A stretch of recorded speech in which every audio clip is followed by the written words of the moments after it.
Hello guys, आपका physics with KP sir channel में स्वागत है। यहाँ मैं आपको यूपी टीजीटी साइंस का सिलेबस आपके साथ डिस्कस करने वाला हूँ गाइस, जिसमें हमें दो पोर्शन पढ़ने होते हैं, फिजिक्स और केमिस्ट्री।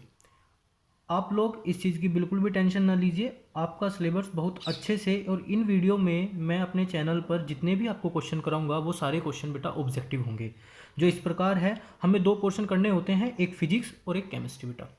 ठीक है, फिजिक्स में हमें सिर्फ और सिर्फ 6 टॉपिक पढ़ने होते हैं। फिजिक्स के अंदर हमें 6 टॉपिक पढ़ने होते हैं बेटा, और केमिस्ट्री के अंदर पढ़ने होते हैं हमें टॉपिक 13। और जो हमारा पूरा पेपर होता है बेटा, वो होता है 125 क्वेश्चन होंगे, और प्रत्येक क्वेश्चन 4 मार्क्स का होगा, जिसमें हमारा पोर्शन डिवाइड होता है, जिसमें हमें 60 क्वेश्चन फिजिक्स के करने होते हैं बेटा, और 65 क्वेश्चन 65 क्वेश्चन बेटा हमको केमिस्ट्री के करने होते हैं। और हम इस चीज़ की टेंशन बिल्कुल ना लें, क्योंकि हमें फिजिक्स के अंदर सिर्फ और सिर्फ 6 टॉपिक पढ़ने होंगे, और केमिस्ट्री के अंदर बेटा हमको सिर्फ और सिर्फ 13 टॉपिक पढ़ने होंगे। जब हम फिजिक्स के अंदर टॉपिक पढ़ते हैं तो टॉपिक नंबर फर्स्ट होता है विमा एंड मापन, विमा और मापन। दूसरा होता है गति एवं बल। तीसरा ऊष्मा। चौथा प्रकाश। फिर वैद्युत। फिर आधुनिक भौतिकी। और प्रत्येक ये 6 टॉपिक हमारे जो सिलेबस में है, प्रति एक टॉपिक से 10-10 क्वेश्चंस आते हैं। इसी प्रकार हमारा केमिस्ट्री का पोर्शन होता है।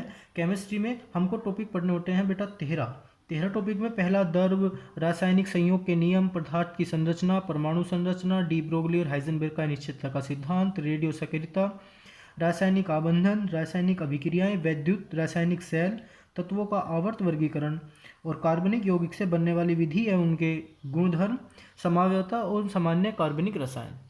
जब हम ये टॉपिक पढ़ते हैं तो केमिस्ट्री का प्रत्येक टॉपिक हमें 5 क्वेश्चंस देके जाता है, और फिजिक्स का प्रत्येक टॉपिक हमें 10 क्वेश्चन देके जाता है। तो आप इस चीज़ की बिल्कुल टेंशन ना लीजिए, मैं फिजिक्स और केमिस्ट्री दोनों के मिलाकर आपको 1000 क्वेश्चन बेटा कराऊंगा, जो कि ऑब्जेक्टिव होंगे और आपके पेपर में बहुत ही लाभदायक होंगे। तो मेरी आपसे आप लोगों से रिक्वेस्ट है, क्योंकि हमको पहले सिलेबस का नहीं पता होता है कि हमको पढ़ना क्या है, तो मैं इन वीडियोस के ज़रिए बेटा आपको बताऊंगा कि आपको क्या पढ़ना है, कितना पढ़ना है और कहाँ से पढ़ना है। ठीक है, तो ये जितने भी टॉपिक होंगे फिजिक्स के, जैसे हमारे टॉपिक हैं, मैं प्रत्येक टॉपिक से कम ये मान के चलो, प्रत्येक टॉपिक से आपको 100 क्वेश्चन कम से कम दूंगा बेटा। ठीक है, तो ये हम फिजिक्स और केमिस्ट्री के जो भी क्वेश्चंस हैं, इन दोनों को मिलाकर 1000 क्वेश्चंस ऑब्जेक्टिव, जो आपके paper of point of view से बहुत ही इंपॉर्टेंट होंगे, वो क्वेश्चंस डिस्कस करेंगे। ठीक है, थैंक यू बेटा।